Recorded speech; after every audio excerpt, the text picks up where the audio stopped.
The Native American tribes of North America have long struggled with rights to their homelands and lives. These tribes span the continent, harboring a variety of cultures and customs, each going back hundreds of years of tradition. The battle for land and survival began with the arrival of Spanish and English explorers in the 1700s and has raged relentlessly ever since. Chief Ouray, a well-known member of the Ute tribe, is a prudent example of someone who stood up to protect the rights of his people during an immense period of American growth, the 19th century. It was stated in the Declaration of Independence that everyone has the right to life, liberty, and the pursuit of happiness. But in the case of the Utes, these seemingly simple baseline rights were threatened by the very people who wrote them. The Utes were facing a predicament of epic proportions, losing their land and lives to violence and unjust logic. Ouray represented the Utes of western Colorado, negotiating treaties and agreements with the U.S. government for reservation land in an effort to preserve what little they were allotted. He and his wife, Chipeta, took on the responsibility to be the voice that the Ute people needed, and fought for their rights to continue keeping their culture alive. He did this with many demonstrations of his peaceful methods, proving his dedication to his tribe. Ouray was born in Abiquiu, New Mexico in 1833. His father was Jicarilla Apache, and his mother was a Tabawach Ute. When Ouray was young, his parents sent him and his brother to Taos, New Mexico to work as indentured servants, or criados, for the wealthy and high-profile Martinez family. There, Ouray made connections with people of power and became accustomed to upper-class living until he moved back to his hometown in 1850. Already fluent in Apache, Ouray also picked up Ute, Spanish, and fragments of English. Having good relationship connections and being multilingual, he was provided with the two main attributes that were vital to helping him become such a vocal and useful asset to the surrounding Native American communities. In 1859, Ouray married his second wife, Chipeta, after the birth of his son in 1851 and the death of his first wife, an Apache woman named Blackmare. The Utes received the brunt of new conflict with white settlers during the Colorado Gold Rush in 1859, when thousands of hopeful prospectors and miners flooded the western side of the Rockies. This conflict was a result of the settlers suppressing the rights of the Utes through violence and discrimination. Every human has the right to be treated like one, but these miners were hatefully disturbing the peace and taking these rights away in the West. The Colorado Gold Rush had a huge impact on the Ute people, mostly because that was when they actually started settling in the area. And the big problem was the Ute people are migratory. So by being migratory, they would come from one area and move to another area. And so the miners and other settlers would come in and settle, see there's nobody on the land, so they're going to settle here. And the Ute people would come back and go, "What the heck are you doing on my house?" basically. And so it started a lot of fights and started a lot of that conflict initially. The Utes, clearly displeased with the circumstances, struggled to stay peaceful with the newcomers, and the settlers refused to budge. Both parties had staked property in Colorado territory and wanted to remain with these claims to the land. This sparked increasing conflict, so it was evident that something needed to be done. Chief Ouray took great responsibility to stay peaceful with the Americans for the sake of his tribe, and a prime instance of this was the Treaty of Conejos in 1863. After the Homestead Act was passed in 1862, giving all adult American citizens the right to claim U.S. land, conflict between immigrant white families and the natives already residing in the area broke out as they battled for rights over Colorado land. One of Ouray's first encounters with the U.S. government was during the negotiations for this treaty in the San Luis Valley. Ouray attended the meeting as a representative of the Tabawach, along with the chiefs and chairmen of several other Ute bands. The Treaty of Conejos was Ouray's attempt to compromise with the government and cease the violence. According to one author from the Colorado Encyclopedia, government officials had the Tabawach leaders sign over their claims to most of the lands already occupied by white squatters.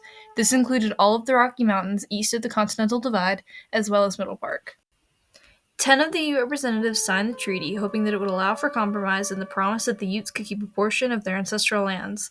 However, because the meeting was attended by mainly Tabawach leaders, many of the Utes who failed to be represented at the meeting did not agree with the treaty, doing little to ease the tension between the natives and the settlers. It could be argued that Ouray's actions surrounding this treaty did little to benefit the Utes. However, his values deeply concerned nonviolent solutions, and this agreement further enforced the rights that the tribe was bestowed for the better. The promised payments to the Utes that were articulated in the treaty were quickly dishonored, not long after the ratification of the treaty in 1864. This was due to the pure neglect and carelessness of the U.S. government at the time. But despite these failing efforts, Ouray refused to give up. He knew that without the reformation of the Ute territory, they'd lose more than just their land. The Treaty of 1868 was another prominent turning point in Ouray's mission to support the rights of the Utes. The meeting to draft this treaty was better attended, with leaders from 7 different Coloradan bands negotiating on behalf of the Utes. The groups met in Washington, D.C., and arranged for the creation of a massive Ute reservation on the western slope of Colorado. It's also recognized that this trip allowed Ouray to truly view the strength and power of the U.S. military firsthand. It was agreed that there were to be 2 Indian agencies. One for the 3 bands of northern Utes near the current town of Meeker, and one for the southern Utes on the Los Pinos River near present-day Durango. The South Agency was established, originally set in the Ute town of Sawatch, a well-known trading market for Utes and white settlers in the San Luis Valley. But Sawatch wasn't included in the reservation land, so the agency was moved to Cochetopa Pass, an area south of present-day Gunnison. However, the site was found to be distanced inconveniently for the other Ute bands, so the location settled on an area in the Uncompahgre Valley, south of present-day Montrose. In the north, the agency was established in a remote area near the present-day town of Meeker, making it difficult for the shipments of supplies to be delivered.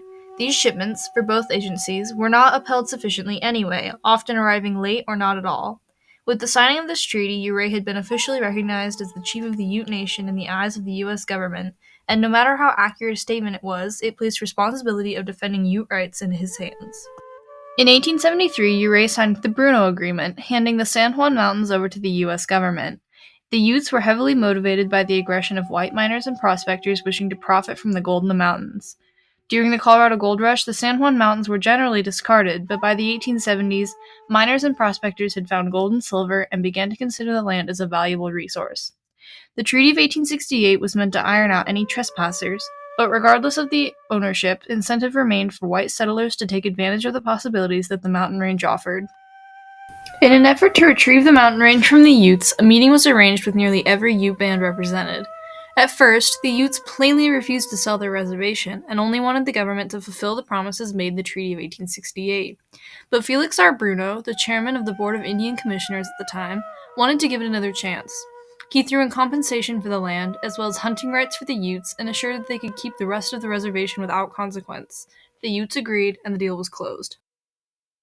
The Bruno Agreement was a big challenge. It's when they lost most of their land, and it's also what solved a lot of the conflicts and fighting that was going on.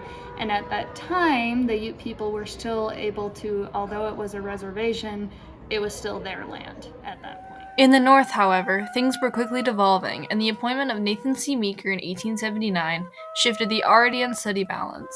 Meeker, often described as insensitive and overzealous, was intent on converting the Utes to Christianity and modern American farming, but the tribe resisted. In response to their aversion to his ways, Meeker requested for the government to send military troops to the agency and restore order. The Utes misinterpreted this as a threat, and the situation bubbled over. The tribe attacked, killing Meeker and 7 other men. Captives were taken to Ouray and Chipeta's ranch near present-day Montrose and later returned, but white settlers in Colorado were now scared of the tribe and insisted they be relocated. Fearing retaliation, Ouray discouraged any more violence, instead suggesting peaceful negotiation. Ouray truly stood up for his people after this incident, known as the Meeker Incident, taking responsibility to ensure that the Utes maintained a peaceful relationship with the Americans. It should be understood that while the Utes attacked the agency first, it is generally agreed upon that Meeker and his treatment of the tribe was the source of tension and violence. Anyone should have the right to fight for their rights, especially when the Utes were being threatened the way they were. Ouray refused to give up any more land after the event, but the U.S. government issued for the removal of the Ute Nation from Colorado by force. In 1880, to avoid any more issues between the tribe and the government, Ouray and 8 other Ute leaders signed an agreement to move the White River Utes in the north to the Uinta Reservation in Utah. While Ouray's efforts ultimately failed to keep the Utes in Colorado, the decisions he made were within the best consideration of his tribe. He recognized the stakes and understood that with his knowledge and skill, it might come down to being his responsibility. His people were fighting a losing battle, and Ouray advocated for their rights of survival. All in all, Chief Ouray was a vocal asset to the Utes by standing up for what was right and doing everything in his power to save his people from the deadly conflicts on the horizon.